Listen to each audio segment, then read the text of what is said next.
और बनी times news, आपकी आवाज सच के साथ। निवडणुका महाराष्ट्राच्या तिजोरीच्या अवतीभोवती आहे.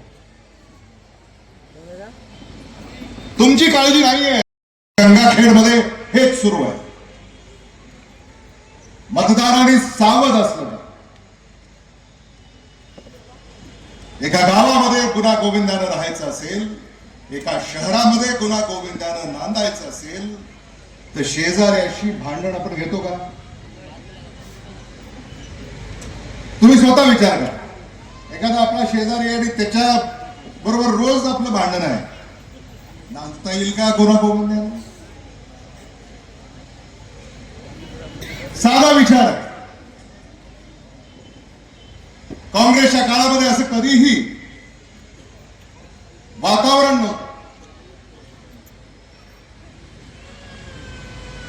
सिद्धार्थ हत्तीअंबेरे यांनी सांगितलं कसं जाती जातीमध्ये विष पेरणं सुरू आहे, कसं धर्माधर्मामध्ये विष पेरणं सुरू आहे.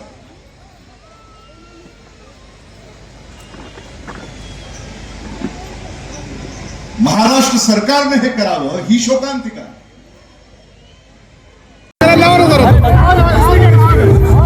राज्यभरात फिरताय तुम्ही, प्रचार सुरू आहे. कसा प्रतिसाद आहे काँग्रेससाठी? काय सांगत महाराष्ट्रामध्ये महायुतीच्या सरकारचा जो कारभार सुरू आहे त्याच्यावर जनता आता प्रश्नचिन्ह उपस्थित करते आहे आणि जनता आता मतपेटीतून त्यांना उत्तर देईल आणि महाराष्ट्रामध्ये बदल घडेल.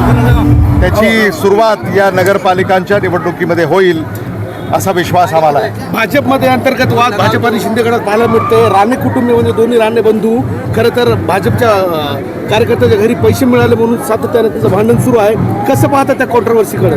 मला असं वाटतं, जर समजा आता एक मित्र दुसऱ्या मित्राबद्दल काही माहिती देतोय तर मला असं वाटतं दुसऱ्या मित्रांनी त्याचं उत्तर दिलं पाहिजे. हे खरं आहे की ते कुटुंब संतोष देशमुखांचं अजूनही न्यायाच्या प्रतीक्षेमध्ये आहे. महाराष्ट्र सरकारने याच्यामध्ये जलद पावलं उचलली पाहिजेत. ती उदासीनता जी आम्हाला जाणवते त्याची उत्तरं सरकारने दिली पाहिजे. काँग्रेस मतविभाजन करते म्हणून नवाब मलिक म्हणाले. काल नवाब मलिक म्हणले भाजप काँग्रेस मतविभाजन करतं हा शोध ज्यांनी लावला आहे, मला असं वाटतं की त्यांनीच या संदर्भामध्ये खुलासा केला पाहिजे. कारण काँग्रेस हा देशातला विरोधी पक्ष आहे, राज्यातला विरोधी पक्ष आहे आणि मग प्रमुख विरोधी पक्ष जो सत्ता पक्षाबरोबर लढतोय तो मतविभाजन करतोय. मला असं वाटतं की हे हास्यास्पद आहे. आधी ओवेसी मत करत होते, आता काँग्रेस करते असं काल याच ठिकाणी सांगितलं त्यांनी. त्यांना सद्बुद्धी मिळो. थँक्यू.